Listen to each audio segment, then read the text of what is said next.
A wise man once said that when God closes one door, he always opens another, but it's often hell in the hallway. Have you ever gone through what you can only describe as pure living hell? I have. I stepped into the hallway of being re-diagnosed with stage 4 metastatic breast cancer on my 40th birthday, then discovered massive deceit in my marriage, which led to a mental breakdown, and devastating divorce with police and child family services involvement.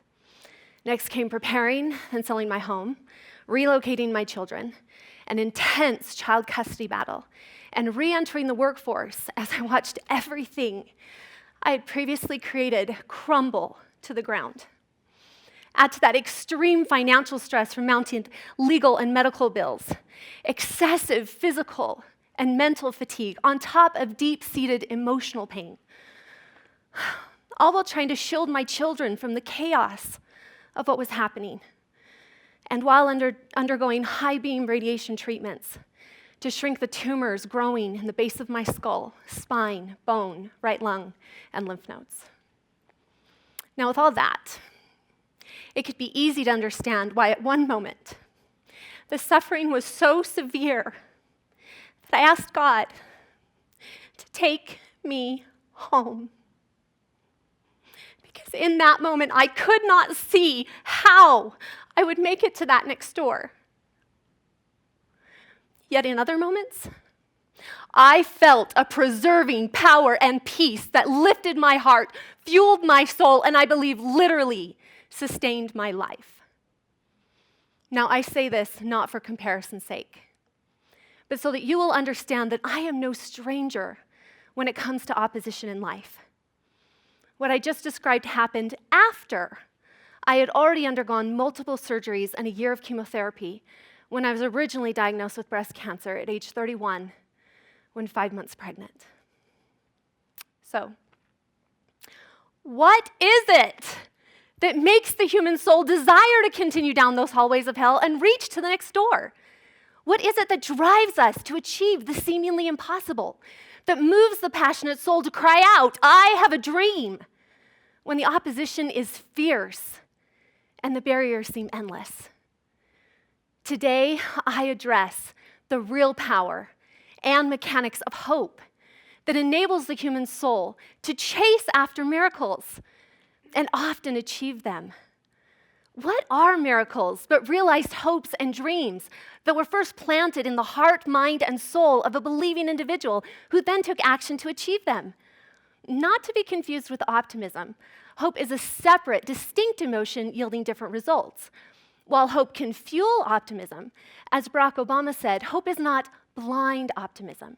It's not ignoring the enormity of the task ahead or the roadblocks that stand in our path. It's not sitting on the sidelines or shirking from the fight. Hope is that thing inside us that insists, despite all evidence to the contrary, that something better awaits us if we have the courage to work for it and to reach for it and to fight for it. Hope, then, is a divine confidence of expectation and the driving force behind all design, discovery, creation, innovation, movements, and yes, even miracles. Hope is what fueled Roger Bannister's desire in 1954 to achieve what scientists of the day said was humanly impossible: break the 4-minute mile. And while athletes today continue to push the realm of human potential, hope is what led researchers at the Kavli Institute of Nanoscience in the Netherlands to attempt the seemingly impossible of transferring data via teleportation between an isolated pair of electrons in 2 diamonds located 32 feet apart from each other, and having that experiment succeed 100% of the time, thus paving the way for greater discovery in the world of quantum physics. Hope is what moved women across the nation to rise up and speak out as part of the Me Too movement and expose years of sexual abuse, to say time is up, a new day is on the horizon. And hope is what led me to seek after evidence-based healing modalities, both Eastern and Western, and to ultimately receive the news that all stage 4 cancer has now been resolved. No evidence of disease.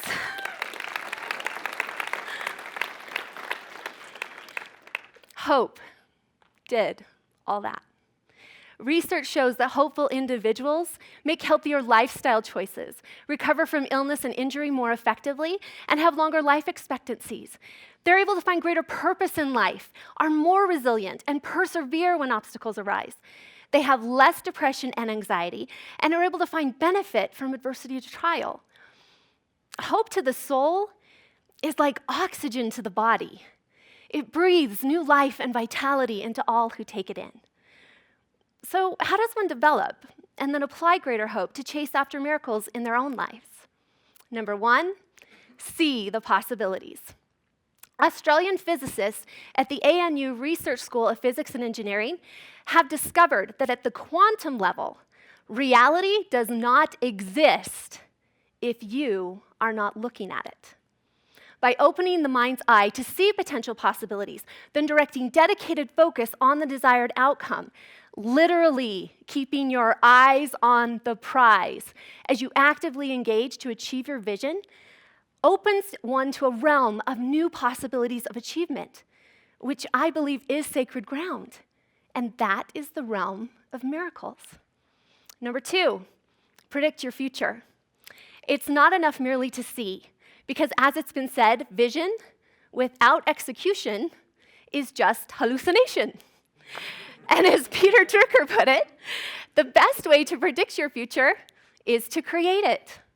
Creating a measurable plan of action for your desired outcome, a hypothesis for your life, or soul vision, if you will, lays the foundation upon which hopes and dreams can grow. Where there is no vision, the people perish. But a detailed vision of action, combined with the divine confidence of expectation or hope, provides a plan that the mind can execute, measure, and focus on achieving. Number three, beta test your life. Being willing to adjust the direction we take as new information is received is vital to our ultimate success, because attempting to control the outcome of events without the needed resources often leads to frustration and self-blame. Truly, as Beverly Vogt stated, hope without help is hype. Beta testing your life means being willing to assess the information, results, and feedback you're receiving, and then adapting your soul vision based on what you learn. This adaptation allows you to move forward despite any setbacks. Abraham Lincoln is quoted as saying, "A compass, it'll point you true north from where you're standing, but it's got no advice about the swamp and desert and chasm you'll encounter along the way. If, in pursuit of your destination, you plunge ahead heedless of obstacles and achieve nothing more than to sink in a swamp, what's the use of knowing true north?"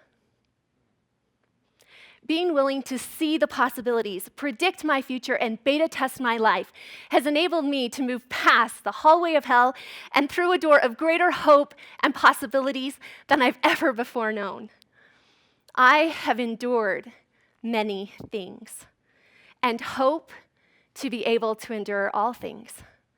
And while there may continue to be hell in the hallways of our lives, there will always be a divine brightness of hope encouraging us forward.